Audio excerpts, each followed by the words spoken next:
truth is the most convincing story that maps onto reality, and that's why the central narrative is falling apart. Right now in the United States, people should not be walking around with masks. We must see the central narrative for the fiction that it is. We are Americans. While elections are sometimes messy, this was a secure election. The founders began the fight for human liberty and self-governance, and it's up to us to finish the job. I'll tell you what, we are in a truth emergency right now. This is the end game.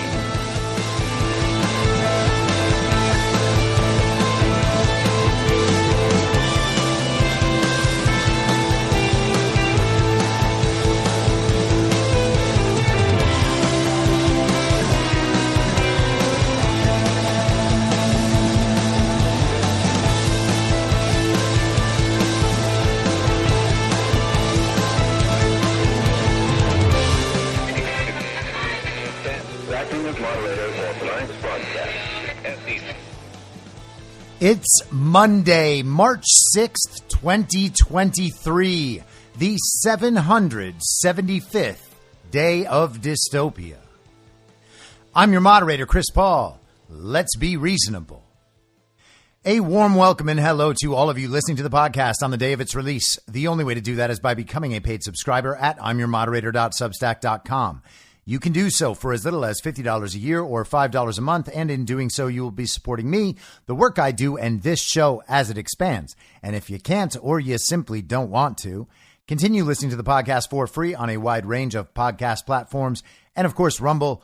All I ask is that you share it with your friends. You can find the links to the podcast, the writing, the social media, and the merch site by visiting linktree.com/I'mYourModerator. So, as you know, there were no shows on Thursday and Friday. I was attending CPAC in Washington, D.C. with my good friend Patrick Gunnels. The event was at the Gaylord Hotel in National Harbor, which is across the river in Maryland. That's where the convention was. That's where we spent most of the weekend. Thursday morning, we got up and we headed into the imperial capital. We got dropped off around the White House and took a nice look at the White House and people taking their pictures and zooming around on segways. And we decided to take ourselves on a walking tour of the imperial capital. So we walked down past the White House and past the Eisenhower Executive Office building, where Joe Biden's sound stage is set up. That's where Joe Biden's fake presidency operates from. There were a few people filing through the check-in station outside, but not a lot of activity there. We continued walking on down toward the Washington Monument, the obelisk of Washington, D.C., and then the World War II Memorial and the reflecting pool, both of which were totally empty. And the sign said that they were empty for cleaning, which I don't understand. Maybe there's a very special way to clean reflecting pools and it takes a while. But you would think that they'd want to take the water out, clean it, put the water back in, because it looks nice. And it's the nation's capital, right? It's the capital of the most powerful and wealthy nation in the history of the world. It seems like we should have our national landmarks in the nation's capital up and running all the time, but apparently not. So we walk down the side of the reflecting pool, and toward the end, water has collected and is just like this green muck. The entire area smells absolutely awful, like dirty, stale water, which is appropriate for Washington, D.C. It does actually just smell like a swamp. And then we walk up the steps of the Lincoln Memorial. It's an impressive structure, no doubt about it. And there were maybe 50 or so tourists there, so that was kind of impressive because most of the rest of the area seemed like a ghost town. And so we walk back down from the Lincoln Memorial. We are tracing back Constitution Avenue, going back toward the White House. We want to go see some more of the federal buildings and eventually make our way down to the Capitol. We walk past the Federal Reserve Building, which is completely gated off and under construction, as is the building next to it. just all construction vehicles, cut off driveways. My guess would be that no one was in either building, but I don't know for sure. Just strange that the Fed is closed. I'm sure they have their offices somewhere else, and they're doing all their very important Federal Reserve work in Washington, D.C., despite the construction. I'm just telling you how the building was. And naturally, Patrick and I are discussing just about everything under the sun, from the strange relative emptiness of Washington, D.C., to the party of false decorum, to cryptocurrencies and whatever else crosses our mind. So we're heading down now toward the Capitol, and we pass by the Waldorf Astoria, which used to be the Trump Hotel. We were excited to go in there. If it was possible to access that building, we didn't see the way. Maybe we didn't go to the front door. It's totally possible. We quickly lost interest because it was right next to the IRS, and we walked past the IRS, saw somebody going in through the metal detectors in there, and there was a bunch of security outside, but not much going on there either. And we made our way down to the Capitol. And the Capitol, the face of it that we saw was almost completely covered up by tarps and scaffolding, and it looks like there's a major construction project at the Capitol too. Or perhaps they're just keeping their plan of permanent readiness for insurrection in place.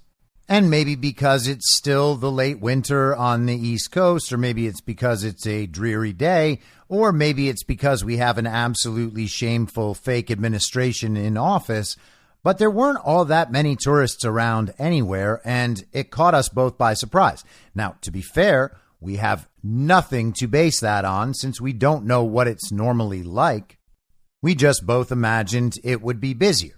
All told, we did about 8 miles on foot and congratulated ourselves for our athleticism.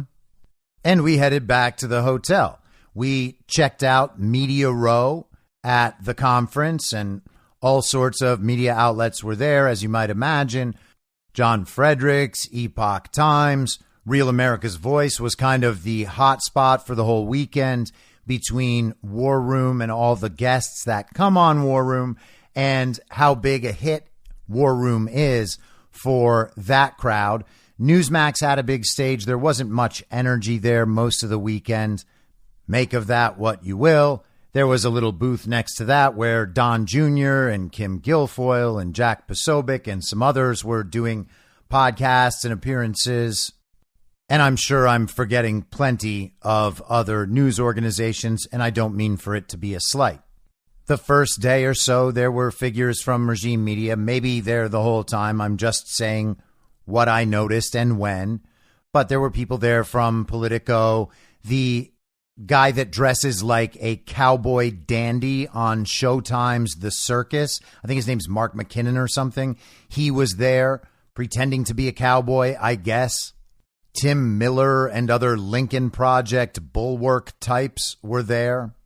And there were a smattering of DeSantis simps like Kurt Schlichter and John Cardillo. I'm sure the two of them are going to have such bright futures as DeSantis simps. No one could ever catch on to what they're doing, except for the fact that pretty much everyone already has. And those kinds of people spent the weekend talking about how this CPAC was bad for Trump. It made Trump look bad. The people attending were all disappointed that Trump had abandoned them by no longer fighting the election fraud. He just walked away. And Trump, of course, is responsible for the vaccines. And Trump, of course, is responsible for losing in the midterms and losing 2020 and losing 2018. It's not election fraud. It's Trump. The vaccines are Trump's fault. The CPAC attendance is Trump's fault. The CPAC attendance is probably more a factor of two particular things. One of them, accusations made against Matt Schlapp. I have no idea whether those accusations are true or not, but I have seen people who I trust and think do good work reporting on all of that. They certainly do believe it's true, so maybe there's something there, and maybe that kept certain people away. But I think that perhaps the main reason why CPAC was more subdued for the first few days is that the Con Inc. GOP establishment types don't really have much to do there anymore. Fox News did not cover CPAC. Yes, they did broadcast Donald Trump's speech from CPAC after Steve Bannon mocked them relentlessly on stage the night before, but they didn't have a booth at CPAC. They weren't broadcasting from CPAC. They weren't there on the ground. And that's not surprising for Fox because Fox has gone along with the central narrative, the regime narrative, throughout most of the time since Trump came down the escalator.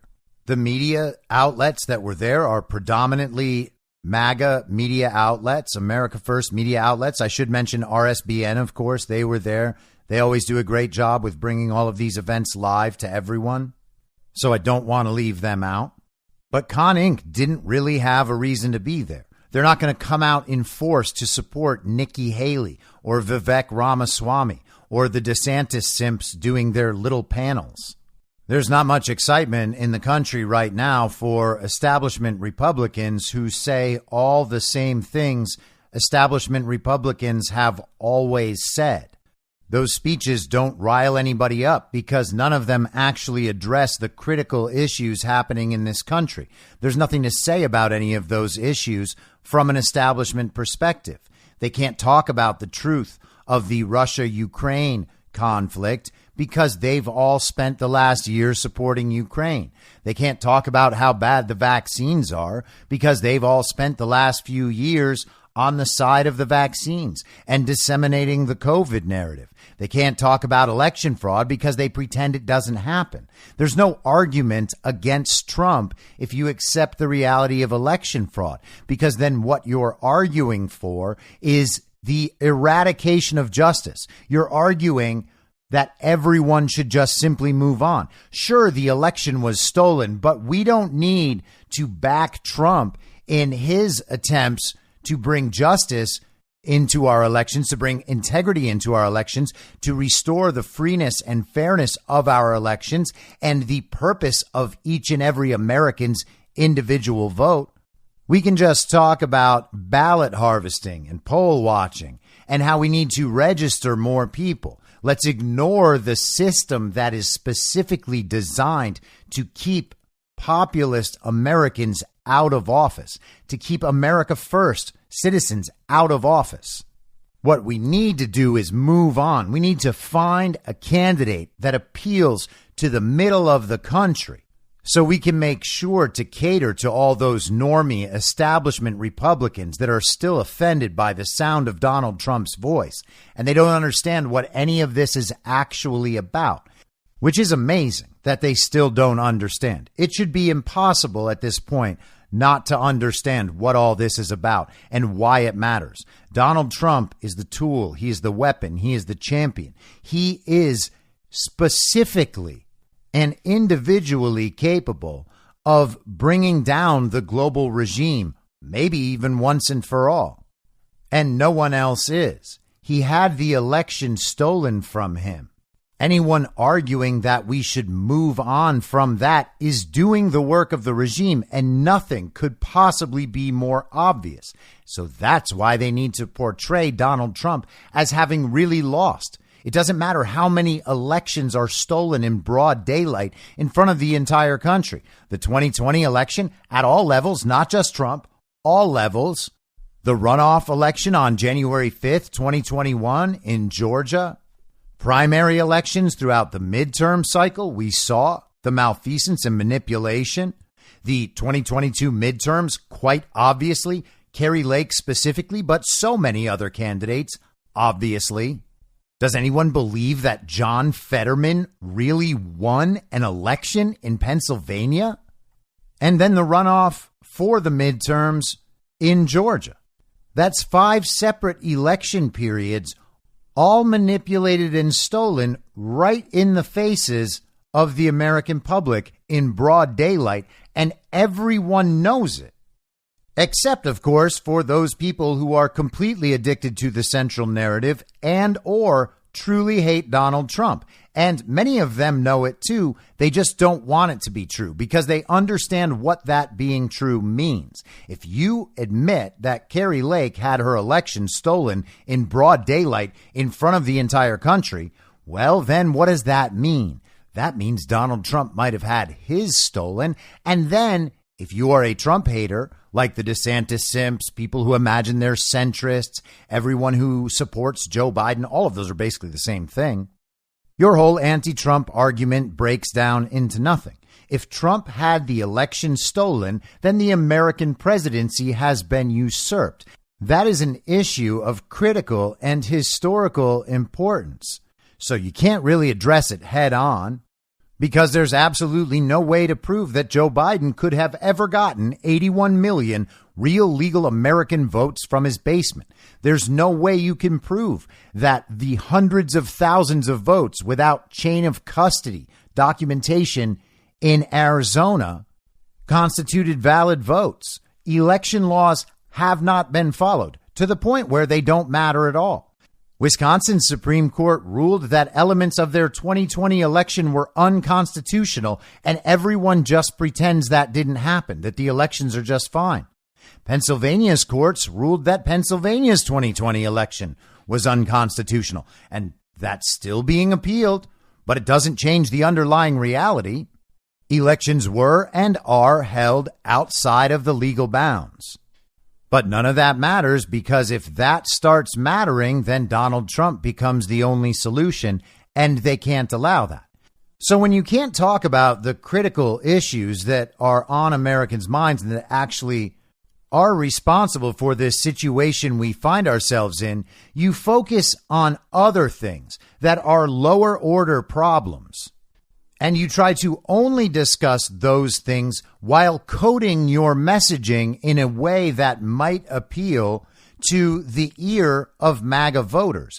And so that's what we are being presented with as alternatives to Donald Trump. We are being told that Ron DeSantis is not only as MAGA as Donald Trump, he's more MAGA. He's actually going to achieve all of the goals of the America First movement, and he's going to do it even more easily because he's so much smarter and so much wiser and so much more responsible. And he can really tell those normies what's what in a way that Donald Trump just can't. You see, Donald Trump is never going to reach those people, according to them, and Ron DeSantis can.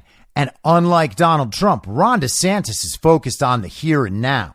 Donald Trump is focused on his bruised ego from having lost these elections. It's all his fault. Donald Trump just did nothing right, and he can't accept responsibility, so he's going to blame everybody else.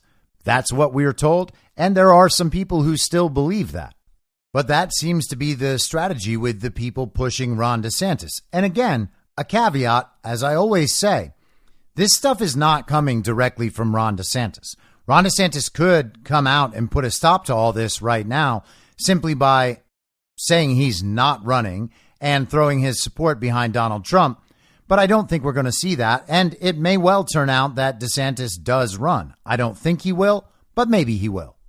Regardless, the people supporting Ron DeSantis and pushing a presidential run by Ron DeSantis are attempting to give MAGA this shiny object. Hey, this thing is actually the better version of that thing you say you want. It has all the good aspects of the thing you say you want, except it doesn't have the bad aspects. This one doesn't cause all of the division in our country. We can unify around Ron DeSantis with people who will just never support Donald Trump no matter what. And because what they want is to get MAGA on their side, they assume that what MAGA wants is to get all of them on our side. But we don't actually need that. And we certainly don't need it on their terms. We have to break out of the paradigm of focusing only on elections as they're described in the media, as they are illustrated in the polling, and as they are proven in the election results. We know the polling has no real way of being accurate about the real world. It can be accurate about the false reality we find ourselves in, and based on a bunch of bad underlying assumptions and bad statistics. There's no way to get good polling statistics with the way the polling companies operate. And we're not in this bygone era of the crazy, intense focus on elections. Oh, we need to get this group of voters. We need to attract this group of voters somehow. And this is how we're going to do it. That's not how it works. Voters respond to their priorities being represented now. People are understanding that this choice isn't just some pragmatic thing that we can decide upon based on how the media describes the electability of the candidates. Oh, the TV tells us Ron DeSantis is more electable and he's mostly like Trump. So let's take that option. That's nice and safe. And then we can unify. Well, we don't need to do that. We need to show people that Donald Trump was right the whole time, most particularly about the election. And people are beginning to learn and understand that, even though it takes far too long. But there are cultural awakenings down many different avenues, and eventually election fraud will be one of those. At that point, it's not going to matter that the establishment presents these candidates that they believe should be appealing to MAGA. The only way to appeal to MAGA is by actually being America first, which necessarily includes pursuing the truth of our elections and the fact that they are stolen at all levels, all around the country. So the shiny object does not work, and there's no way that it will work. Ron DeSantis cannot get MAGA. And even at CPAC, once again, Donald Trump cleaned up in the CPAC straw poll. Ron DeSantis came in second with 20%. And he was the only other candidate in double digits. And Ron DeSantis didn't even show up. If he's the rising star of the conservative movement, why isn't he at CPAC? Oh, it's because they didn't want DeSantis and Trump to be head to head in some sense. What would the reaction have been if Ron DeSantis actually spoke and seemed like he was running? Do you really want to put Ron DeSantis on a stage and see him completely ignore the election issue? Seems like a bad idea. And hey, maybe Trump and DeSantis are coordinating their efforts and allowing all of this to play out in the public rather than getting involved themselves. Donald Trump snipes at Ron DeSantis continually.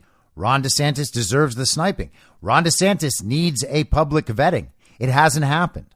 Ron DeSantis won because Donald Trump propelled him into office. And since then, he has governed fairly well in Florida on most issues people care about, or at least that's the story the television gives us about Ron DeSantis and all the people who cannot bring themselves to do the one and only thing that actually does support their real stated priorities, which is support Donald Trump. They continue to like Ron DeSantis because Ron DeSantis makes them feel like they can support him publicly without getting in trouble. And they haven't gotten brave enough to do that for Donald Trump yet.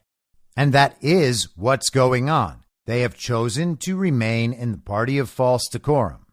But there were some other candidates there as well. Nikki Haley was there, gave a speech, I think on Friday. And after her speech, Patrick and myself and our buddy Pepe Deluxe were having a conversation out in the hallway, the entranceway into the convention part of things. This hotel, by the way, is massive. It's like the hotel and the convention center all in one building. It felt a bit like a Vegas casino. It's so big. So we're standing out in that hall, and all of a sudden, down the middle of the hall comes Nikki Haley, surrounded by 30 media figures, cameramen, photographers, just tracking her every step, moving through with her. And as soon as it gets to the end of the hallway, it all kind of dissipates, disappears, and the press people begin walking back in toward the convention. The entire thing was totally staged. And I understand the response that, yes, all of this is staged. All of this is a show. The pomp and circumstance, the optics and messaging outward to people who aren't at the convention. I get all that. I totally get all that. Also, after working in Hollywood bars and nightclubs and celebrity events for 15 plus years, I know what it looks like for a public figure to be mobbed by fans and by paparazzi.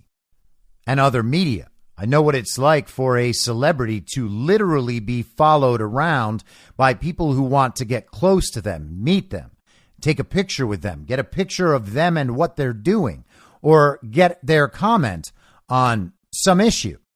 That's not what this was. This was just for show. It was comical.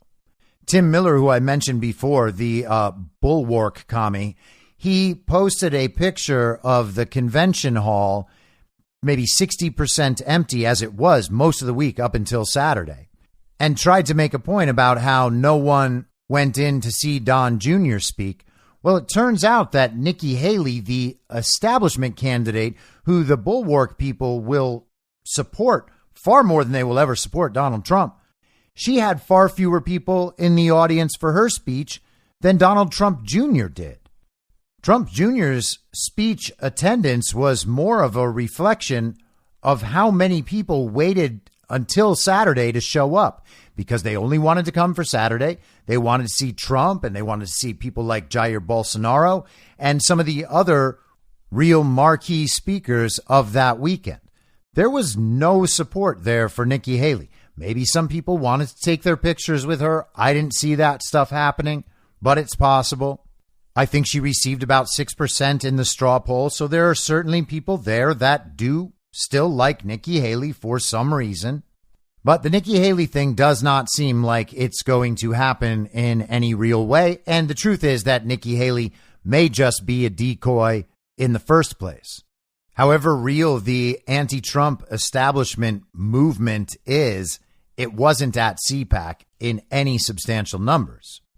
They also had a speech from Vivek Ramaswamy, who announced on Tucker Carlson's show last week that he is going to run for president. He had written a book called Woke Incorporated that discussed the woke agenda in American and transnational corporations, things like ESG scores, all of these companies obviously involved in the global World Economic Forum agenda.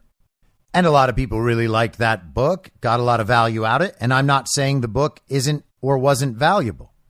It's certainly important to highlight those issues, but those aren't the most important issues facing the country.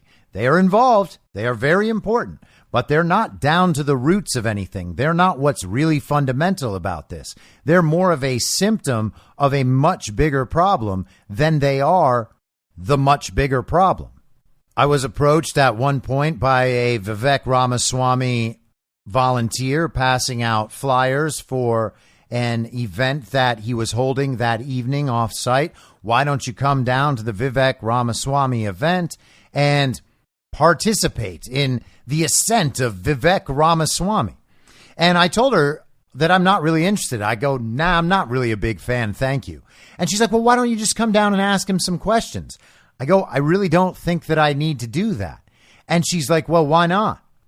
And I said, well, I like what he says about these woke issues and I understand it. I just don't think it's the most important thing. Like, I don't think he's focused on what really, really matters. And she says, well, you don't believe that what they're teaching in schools is a problem, or the grooming of the children and all that? And I said, no, I think that stuff's very important. I just don't think it's the ultimate important stuff. And it's certainly not something that is going to make me consider voting for him over Donald Trump.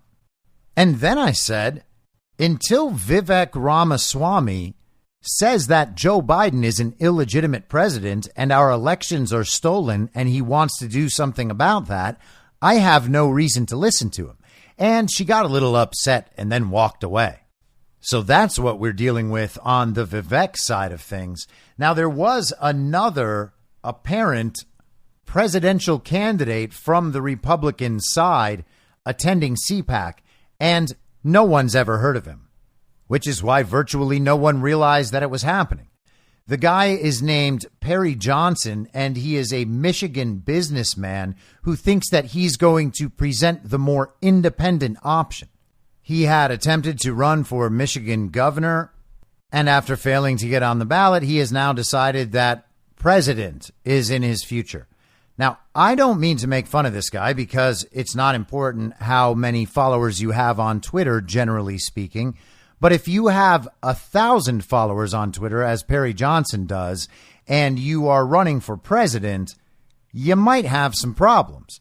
What is the advantage here? He might be a very good businessman, might be a very smart man, might have very good principles, but no one knows who the hell he is. And again, we don't need someone in that lane who doesn't understand the problem. If you are contesting Donald Trump for the nomination of the Republican Party, there is a good argument to be made that you don't understand the problem. Again, Donald Trump is the only person singularly positioned to address what the real problem is, and he's the only one talking about it.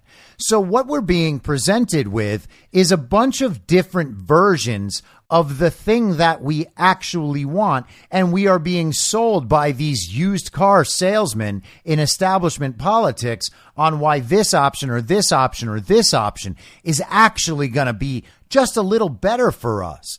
You see, the salesman understands what our needs are even better than we do because they've been salesmen for so long. Here's Ron DeSantis, the knockoff Donald Trump. Sure, it's going to cost you your country, but it does give you a better chance to unify with the people who wore masks and tried to force you to take vaccines and support the war in Ukraine. Or what about Nikki Haley? She must have sort of liked Donald Trump at some point because she was part of the administration for a little while, and she's a brown woman. Wouldn't that be progressive for the Republican Party? And then you've got a rich businessman. That's almost exactly like Donald Trump, except nobody knows who he is, and the guy has no ability to control a public narrative. And again, we're not asking for a replacement for Donald Trump. That's you guys suggesting replacements that we will like.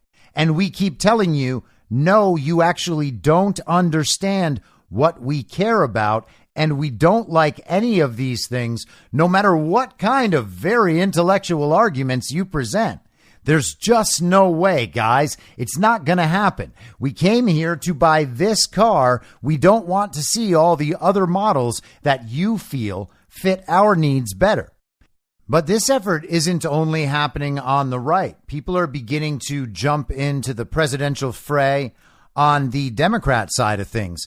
The best-selling spiritual guru, Marianne Williamson, is back for another attempt at the Democratic Party's nomination for president. She has announced her candidacy, and she's all very new agey and thinks that she can really speak to all the commies and normies on the left, all the Biden supporters that have realized Joe Biden is absolutely the worst fake president imaginable.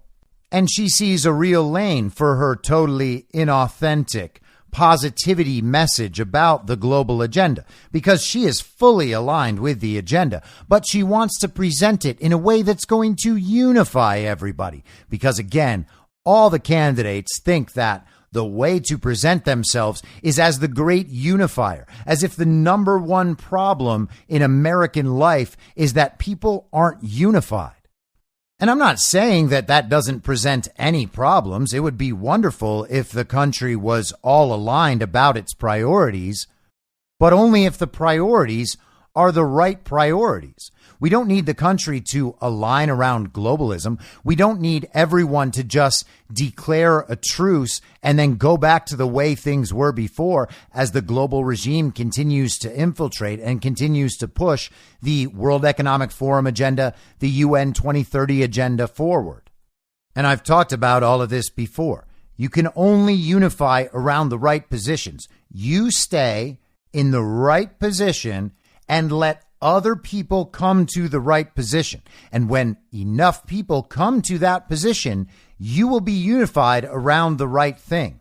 That's the priority. The right thing is the priority. The unification is not the priority. You don't unify with people who pushed masks and lockdowns and social distancing and mail-in balloting and tried to cover up the theft of the 2020 election and other elections. The people who pushed the J6 insurrection narrative, the people enabling open borders immigration, the people who pushed vaccine mandates and medical segregation. You don't unify with those people just because unification is the goal. They need to understand they were wrong. They need to understand who is right. And everybody can rally around the proper flag, the one that is positioned in the right place on the right issues. Unifying around bad priorities isn't smart. It isn't helpful. That's not how we advance. And of course, Marianne Williamson has absolutely no chance of winning the Democratic nomination.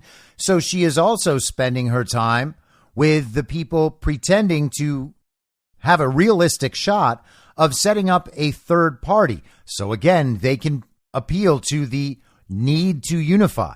On the left and the right, they want both sides of the normie sphere to center themselves around this third party idea. Well, we can all agree everybody hates Donald Trump. We can all agree that the fake president didn't work out. So let's just start a third party with Andrew Yang and Evan McMullin and Liz Cheney. And hey, Marianne Williamson, you're welcome to go appeal to those people too. You don't want to just focus on the progressive communist left.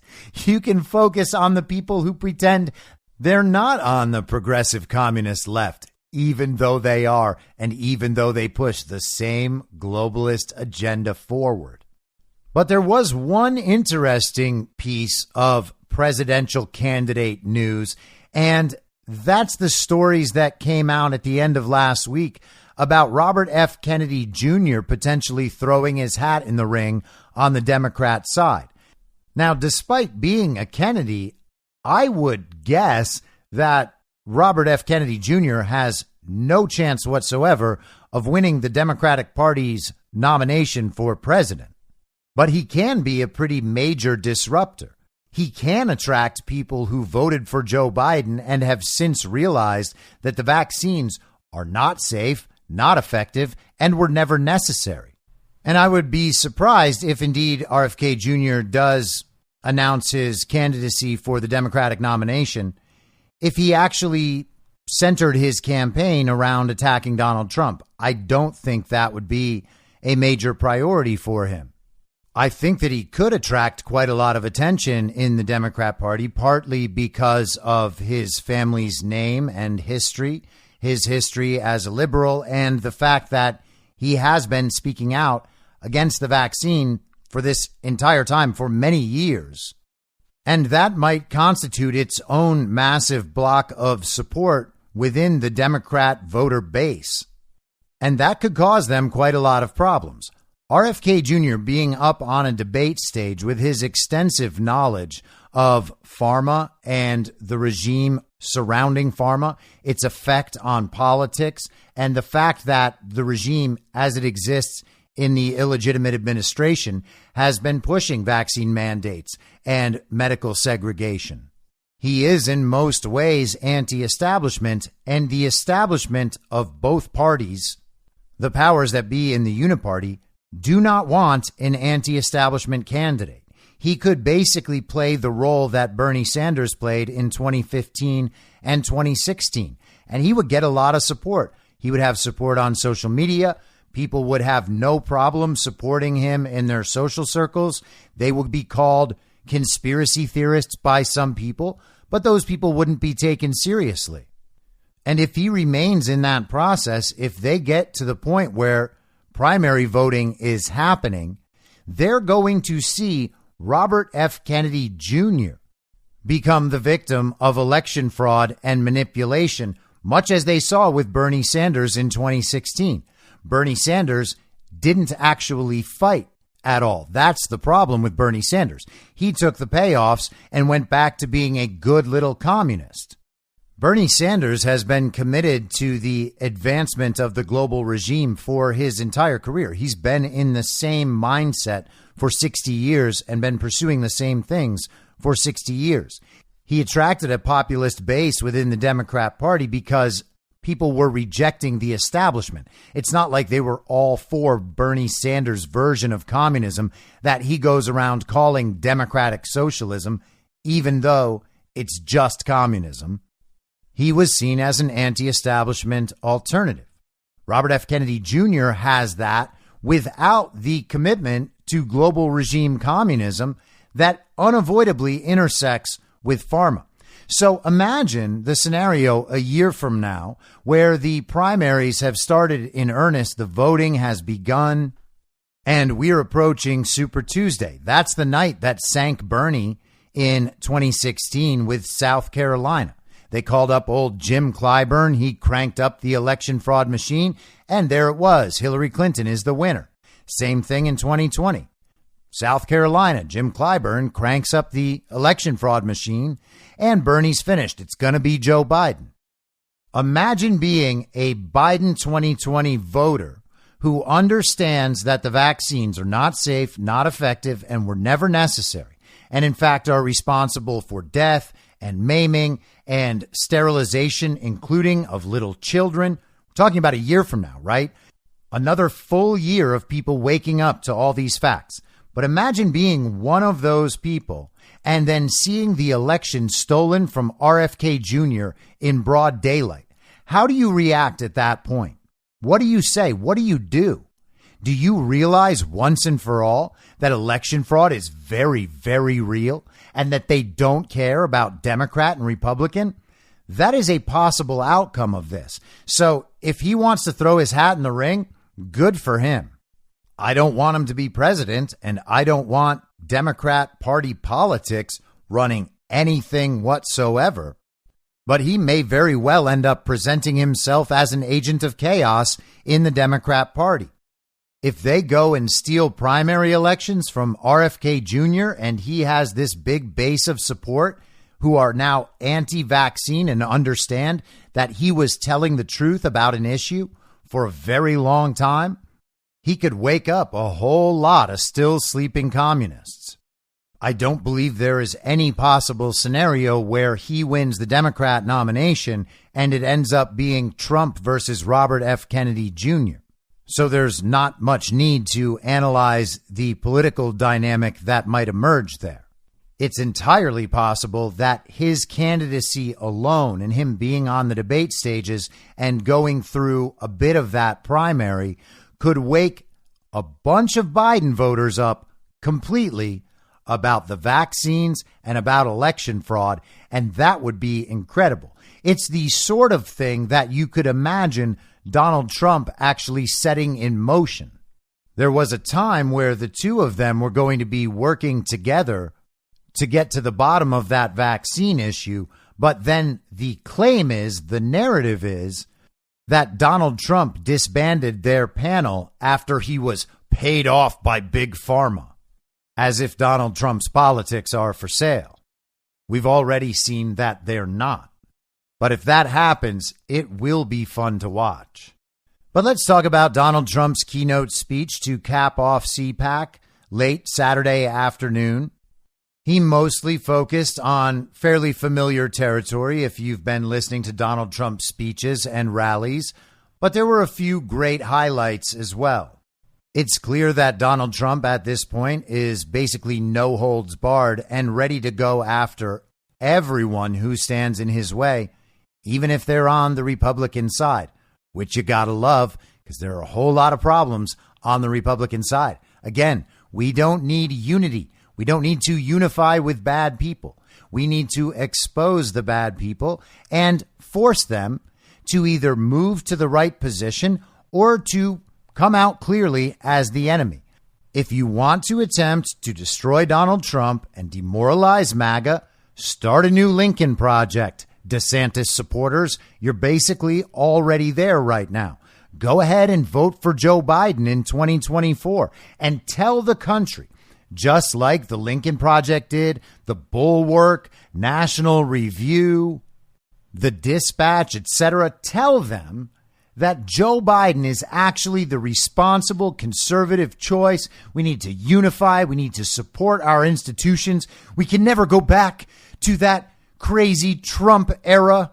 That is the worst thing that could ever happen in the world. And then they'll basically become Sam Harris at that point. Everything is justified to keep Trump out. We are going to see that never Trump wave rise once again and then crash down upon all of them. These people haven't learned their lessons, or Donald Trump being reelected presents an existential crisis for them because that's the end of the road for the corruption in the regime.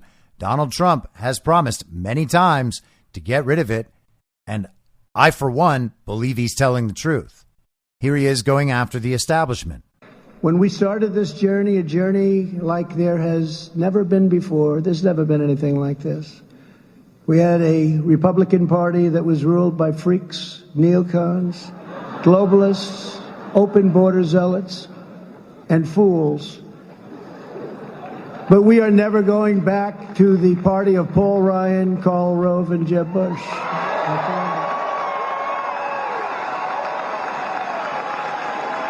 Freaks, neocons, open border zealots, and fools. And he points out Paul Ryan, who is on the board of directors at Fox News, Karl Rove, who was Bush's brain, Karl Rove, who's responsible for the establishment anti-Trump effort.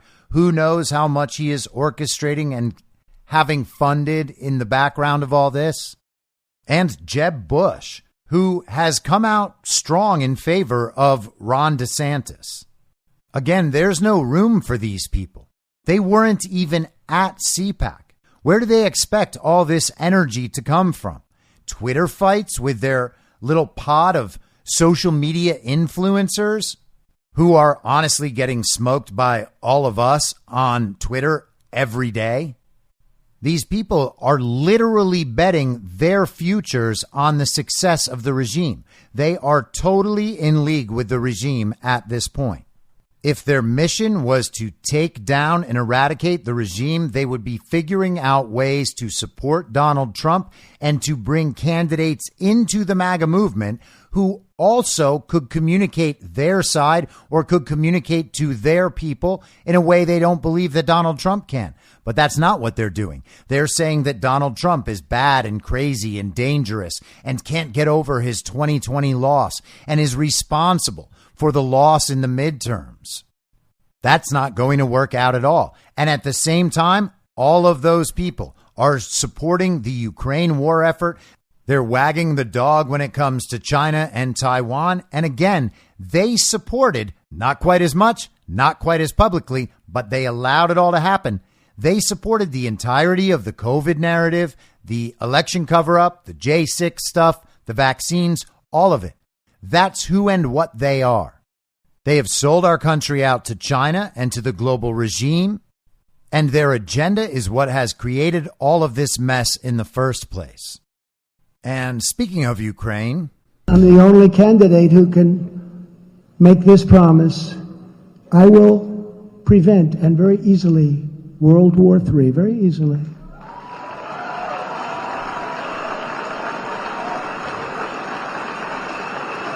And you're going to have World War III, by the way. You're going to have World War III. If something doesn't happen fast, you're going to have World War III. Before I even arrive at the Oval Office, I will have the disastrous war between Russia and Ukraine settled. It will be settled quickly. Quickly. I will get the problem solved, and I will get it solved in rapid order.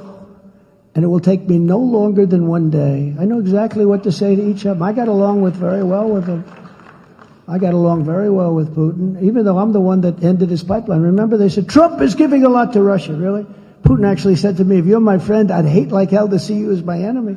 So you may have noticed that the video was cut just a little bit. That's Reuters' presentation of that video. They cut out some of the clapping and cheering and stuff. But it's fine for focusing on what Trump said. He is making it very clear that in the direction we are going, what lies ahead is World War III.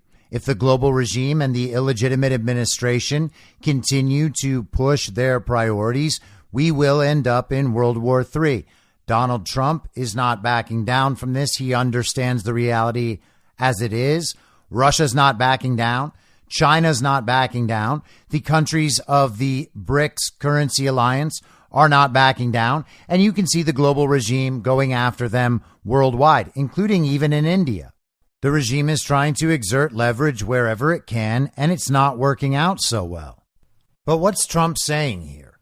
He's saying that if you don't like war, he's the man to stop it.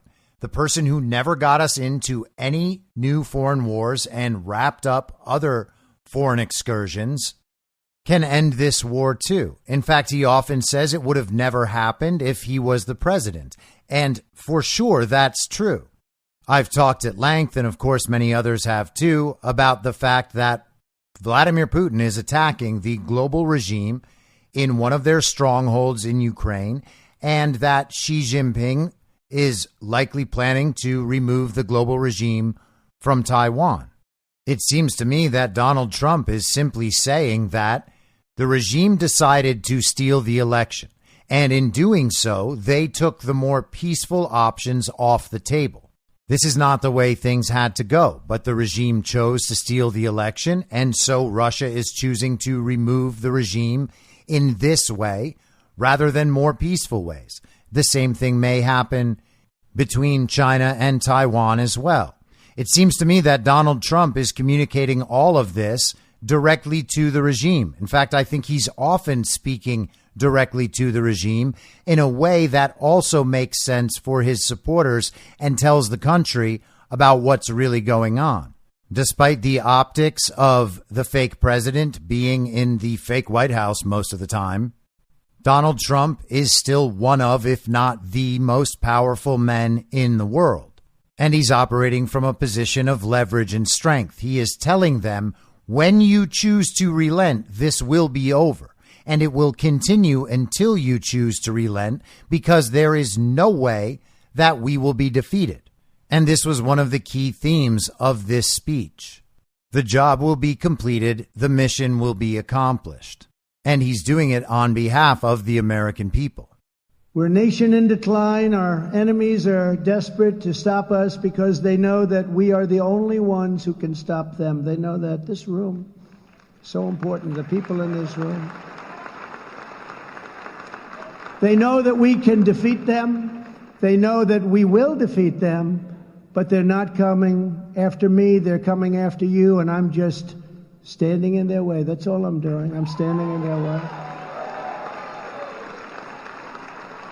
And that's why I'm here today. That's why I'm standing before you, because we are going to finish what we started. We started something that was a miracle. We're going to complete the mission. We're going to see this battle through to ultimate victory. We're going to make America great again. An old school Trump line that still has all the meaning it has ever had. He is standing between the regime and us. Ultimately, it is our enslavement the regime has in store. Donald Trump is very clear about what role he plays. We can imagine all sorts of scenarios where someone other than Trump could or would do that. Or maybe someone like Ron DeSantis might try to do it. But none of that is an acceptable substitute for the one person who has proven it is his one and only priority to do exactly that. In 2016, I declared, I am your voice. Today I add, I am your warrior, I am your justice, and for those who have been wronged and betrayed, I am your retribution. I am your retribution. Not gonna let you... And that's a powerful statement. He is capturing something very real at this moment. Again, I know people are inclined to want unity, to want everything to be nice and easy, but that's not the world we live in right now. There have been great wrongs committed against the people by this regime globally. The people of the world are in very similar positions to the people of the United States of America. Trump knows that. Sovereign nationalist leaders around the world know and understand that.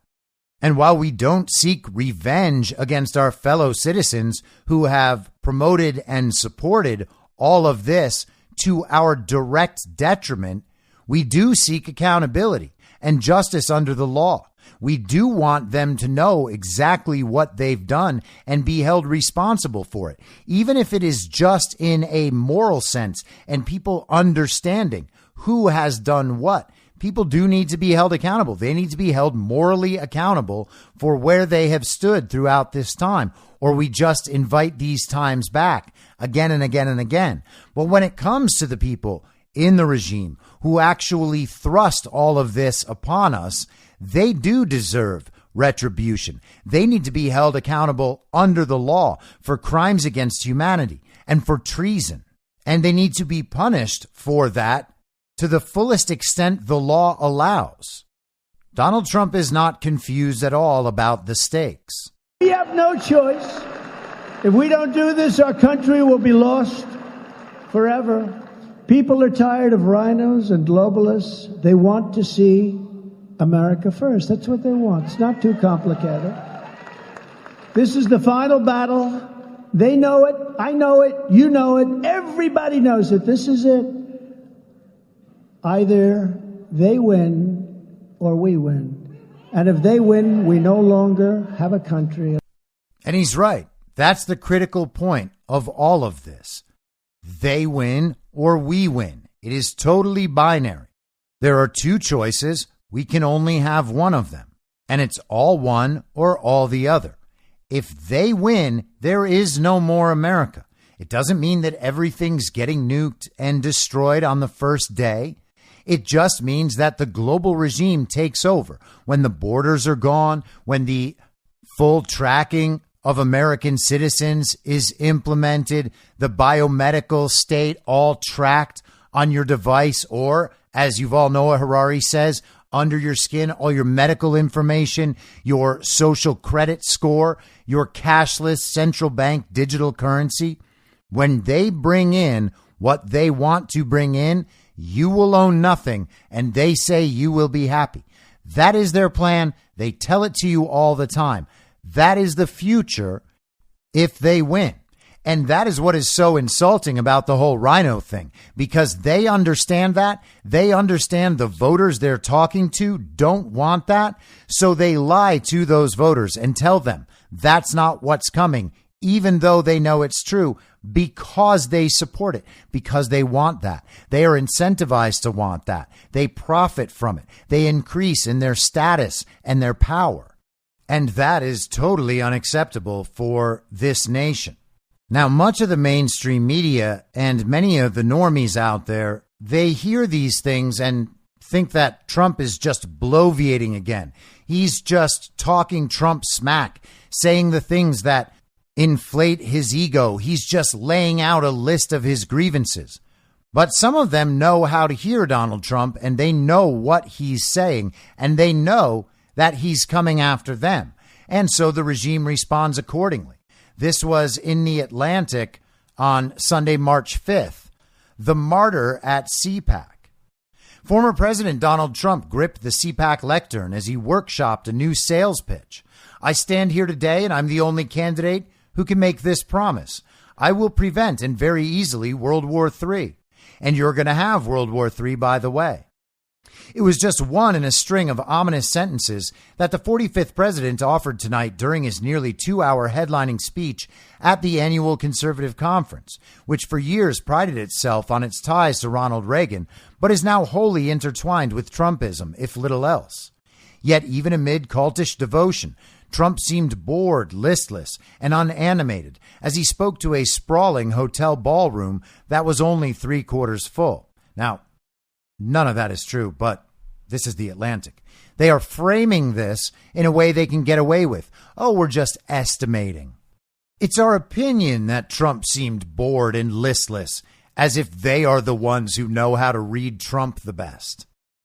For much of the speech, Trump's voice took on more of a soft and haggard whisper than the booming, throaty scream that characterized his campaign rallies. His language, by contrast, was bellicose. Tonight's address was among the darkest speeches he has given since his American Carnage inaugural address. And that American Carnage speech was one of the best speeches you could ever watch Trump deliver.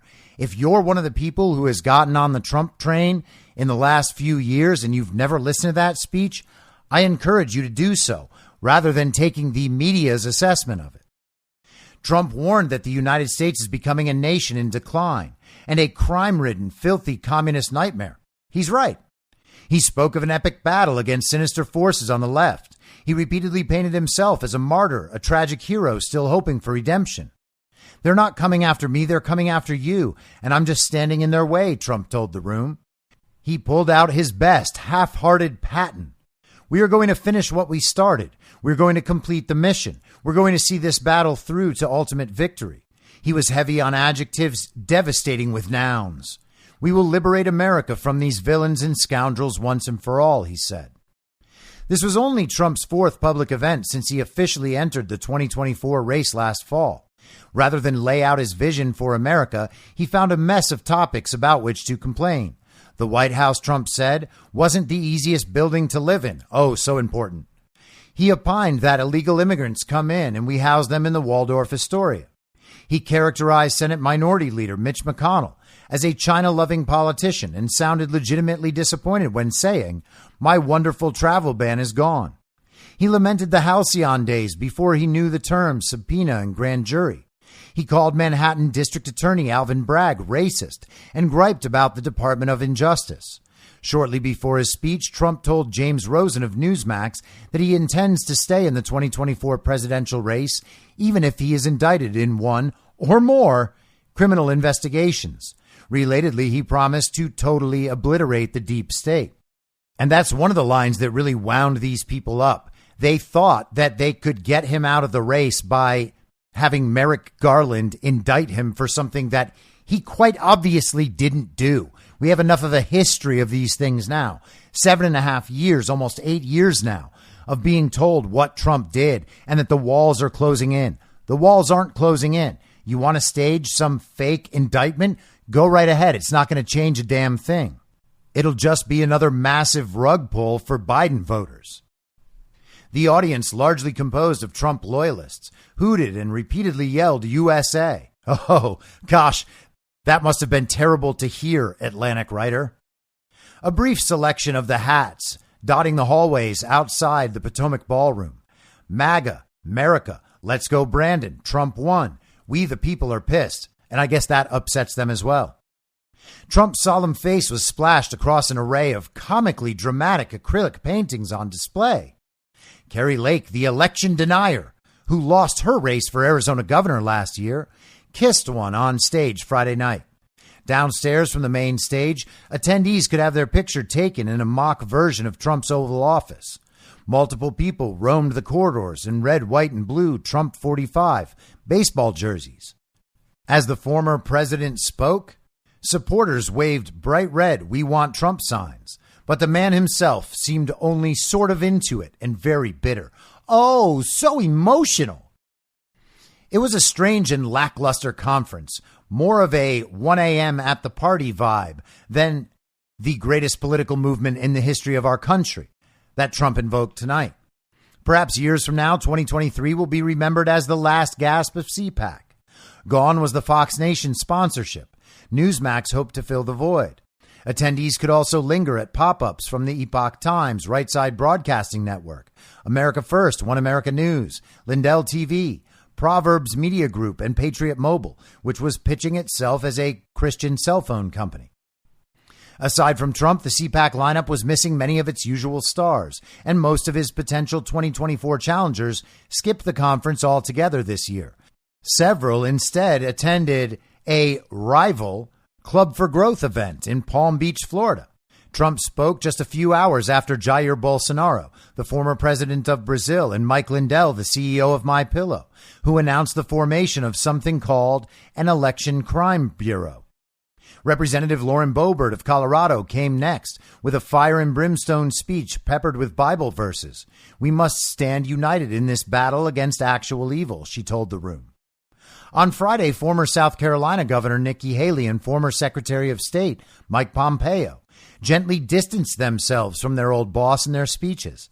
Haley was met with chants of Trump, Trump, Trump after she left the stage. The businessman Vivek Ramaswamy, who is also running for the Republican nomination, paraphrased Martin Luther King Jr.'s "I Have a Dream" speech before pledging to get rid of affirmative action, calling it a cancer. He took aim at the Georgia Congresswoman and Trump surrogate Marjorie Taylor Greene. Do we want a national divorce or do we want a national revival? Trump when rattling off thank yous and compliments early in his speech. Representative Matt Gaetz, a great guy. Dr. Ronnie Jackson, he's a doctor. Joked that Green is a low-key person. The CPAC straw poll, once a pivotal moment in the GOP election cycle, wrapped up 10 minutes ahead of schedule tonight. On cue, someone tried to start a Let's Go Brandon chant during the unveiling of the results. Unsurprisingly, Trump won with 62% of the vote, crushing his closest rival, Florida Governor Ron DeSantis, who received 20%. Curiously, Trump never mentioned DeSantis in his speech. DeSantis was scheduled to speak at the Reagan Presidential Library on Sunday, and both he and Trump are soon headed to Iowa. Steve Bannon, a proud recipient of a Trump pardon, was among the biggest celebrities of the weekend. Late Friday afternoon, he marched onto the stage in all black, 3 pens clipped to his shirt, and attacked Fox News for its alleged soft ban of Trump. He referred to the Murdoch family as a bunch of foreigners and said, note to Fox senior management, when Donald J. Trump talks, it's newsworthy. He fired up the crowd. We're not looking for unity, we're looking for victory. And nice work, he's exactly right. He pounded his hand on the lectern, summing up the theme of the weekend, MAGA, MAGA, MAGA.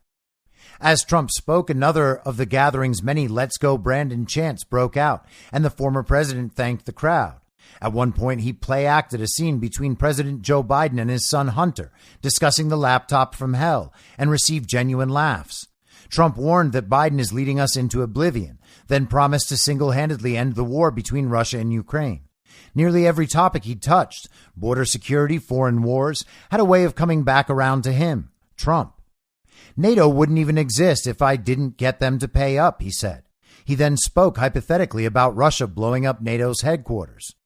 And it's funny that they report these things knowing that their readers will just be like, yeah, haha, all that's so ridiculous. What are these crazy loons talking about? While obviously failing to understand that this is where the country is at, and Trump is reflecting that back to the country. The country is on board. No, not everyone. No, not all Republicans, because many Republicans at this point are just Biden voters. They are election fraud deniers. They can say election denier until the end of days, and it doesn't stop anyone. The elections were stolen. Denying that means you didn't check. If you are an election fraud denier, you are a Biden supporter. You are a regime supporter. There is only one serious position, and that is understanding that our elections are stolen, and obviously stolen. The Atlantic writers, of course, being the unserious people they are, don't address any of these claims. They just report these claims, again, knowing that the audience will understand these are all silly things that we can make fun of. He closes out this way. You know, I had a beautiful life before I did this, Trump said wistfully at one point. I lived in luxury. I had everything. As the speech crossed the 90-minute mark, Trump was clearly losing the audience. He returned to the wartime language. We will not yield. We will press forward, he promised. We will finish what we started. And how long have they been telling us that Trump is losing the audience? He's turning off his own base. They've been saying that since 2015. It has never been true. The MAGA movement has never been stronger. It has never been bigger. We had a massive majority in 2020, and that majority has grown since then. People have not taken the Trump pill yet. I understand. People are not fully on board with Trump. I understand. Wait until the situation becomes binary. Wait until another 4 years of Biden and the regime is staring people in the face. Another, 20 months from now? 20 months of learning and awakening and understanding and experiencing the life the regime has promised? At some point, the Trump pill will be taken by an overwhelming majority of this country. And at that point, people will be only Trump. The never Trump thing is going to fade far, far into the background. And they love the narrative about how Trump is being dark and ominous. Everything is about his grievances. He's pretending to speak for the people, but he really has no people. Good luck, commies. Good luck with that. Why don't they cover the positive agenda that Trump is laying out? Why don't they cover what Trump is promising to do in his second term. He's releasing almost every day, a couple of times a week. He is releasing pieces of the agenda he plans to pursue when he is once again recognized as the duly elected legitimate president of the United States of America. And he released another one of those on Friday while CPAC was going on.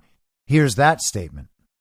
Past generations of Americans pursued big dreams and daring projects that once seemed absolutely impossible. They pushed across an unsettled continent and built new cities in the wild frontier. They transformed American life with the interstate highway system. Magnificent it was. And they launched a vast network of satellites into orbit all around the earth. But today, our country has lost its boldness. Under my leadership, we will get it back in a very big way. If you look at just 3 years ago, what we were doing was unthinkable. How good it was, how great it was for our country. Our objective will be a quantum leap in the American standard of living. That's what will happen. Here are just a few of the ways we can do it. Almost 1/3 of the land mass of the United States is owned by the federal government, with just a very, very small portion of that land, just a fraction, 1/2 of 1%. Would you believe that? We should hold a contest to charter up to 10 new cities and award them to the best proposals for development. In other words, we'll actually build new cities in our country again. These freedom cities will reopen the frontier, reignite American imagination, and give hundreds of thousands of young people and other people, all hardworking families, a new shot at home ownership and, in fact, the American dream. Another big opportunity is in transportation. Dozens of major companies in the United States and China are racing to develop vertical takeoff and landing vehicles for families and individuals. Just as the United States led the automotive revolution in the last century, I want to ensure that America, not China, leads this revolution in air mobility. These breakthroughs can transform commerce, bring a giant infusion of wealth into rural America, and connect families in our country in new ways. Likewise, through our Strategic National Manufacturing Initiative, which is going to be very big and very, very successful, we will turn forgotten communities into hives of industry, producing the goods we will no longer import from China. We will also have a major initiative on lowering the cost of living with a special focus on lowering the cost of a new car and lowering the cost to build a single-family home. And they will be beautiful homes. And I will ask Congress to support baby bonuses for young parents to help launch a new baby boom. Finally, I'll challenge the governors of all 50 states to join me in a great modernization and beautification campaign, getting rid of ugly buildings, refurbishing our parks and our public spaces, making cities and towns more livable, ensuring a pristine environment, and building towering monuments to our true American heroes. Very importantly, I will also make sure all of these new places are safe. We love and cherish our police. They will do the job the way they have to. It is time to start talking about greatness for our country again. I will dramatically increase living standards and build a future that brings our country together through excitement, opportunity, and success. Thank you very much. So what sounds better, that vision or vaccine passports and defunding the police? What sounds better, flying cars or wars all around the world and brand new pandemics popping up all the time with brand new vaccines they'll force you to take in order to treat them? Trump is laying out a bold vision for America. And if people could get past their own feelings about Trump, nearly all of which are a product of their media obsession and their obsession with their own self-image and how they project that to the world, the incentives they respond to when announcing their political positions on just about everything in social media. If they get past that, they will realize Trump's agenda is the agenda they want too. Because for normal people, this is actually the best thing that has ever been on offer. No wars, ending human trafficking and drug trafficking, jobs and economic opportunities, economic growth, energy independence, a future of building and prospering, removal of the global regime and the communist Marxist ideology that has dominated our educational systems and our culture. It's just Trump's personality. It's just the mean tweets. People just can't get over the fact that they're simply going to have to let their Trump hatred go, their hatred of MAGA go, their hatred for their fellow citizens go. None of it is serving them. The longer they hold on to it, the longer they suffer, because the end is inevitable. And it's not just these statements. Trump continued to hammer on some of these themes on Truth Social today. He said the Democrats are using their prosecutors to try and steal another presidential election. The only candidate they don't want to run against is Trump, me, despite their disinformation campaign to the contrary. I beat them twice, did much better the second time, and they don't want to do it again. Will be a lot tougher for them to cheat and rig the election. And that's why they are using their city, state, and federal prosecutors. Republicans in Congress are watching closely. DOJ should stop. And again, he's telling them directly, we know what you're doing. It's not going to work. You'd be better off if you just stopped right now. But will they? Of course not. They want to indict Donald Trump. And in terms of the election rigging, he said this: all Republican governors should immediately pull out of ERIC, the terrible voter registration system that pumps the rolls for Democrats and does nothing to clean them up. It's a fool's game for Republicans. And while these governors are at it, go to same-day voting, all paper ballots, and voter ID. Mail-in voting only for faraway military and those that are very sick. Problems on elections solved. And that, to me, sounds like a direct order for the action of Republican governors. They do need to do this stuff, and the people need to demand that they do it. Where have these governors been? There's not a governor in this country, a Republican governor in this country, who has properly pursued election fraud in their states. And there is no argument to be made that Ron DeSantis has. That is nothing more than something the television told people after the midterms. Ooh, a big win for Ron DeSantis, a big win for Greg Abbott, a big win for Brian Kemp in Georgia. Therefore, these establishment Republican governors must have fixed the elections in their states, except they didn't. They barely did anything to even move the needle in 2 years. There is one choice, the Trump choice. The Trump pill must be taken. This needs to be realized by the establishment, and it needs to be realized by people who genuinely did go cast their vote for Joe Biden. There is no other choice. And despite the narrative about a subdued CPAC, CPAC still does prove that there is only one choice. In fact, the anti-Trump contingent didn't even bother to show up. I'll be back tomorrow at the same reasonable time on the same reasonable podcast network. I don't have a network.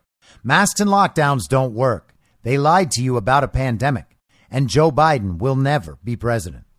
In my mind, that's the end game. If you're listening to this episode for free, you can support me and support the show and the work I do by signing up for a paid subscription at imyourmoderator.substack.com. You can do so for as low as $50 a year or $5 a month. Comes out to under $0.25 per episode, and you'll blast right through the paywall for all of the writing.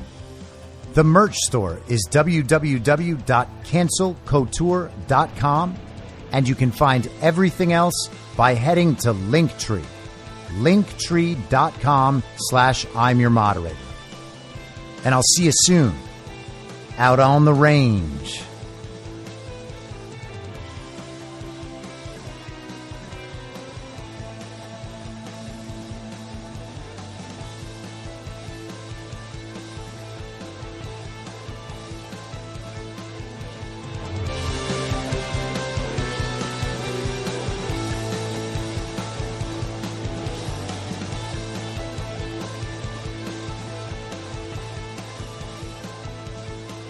It's happening!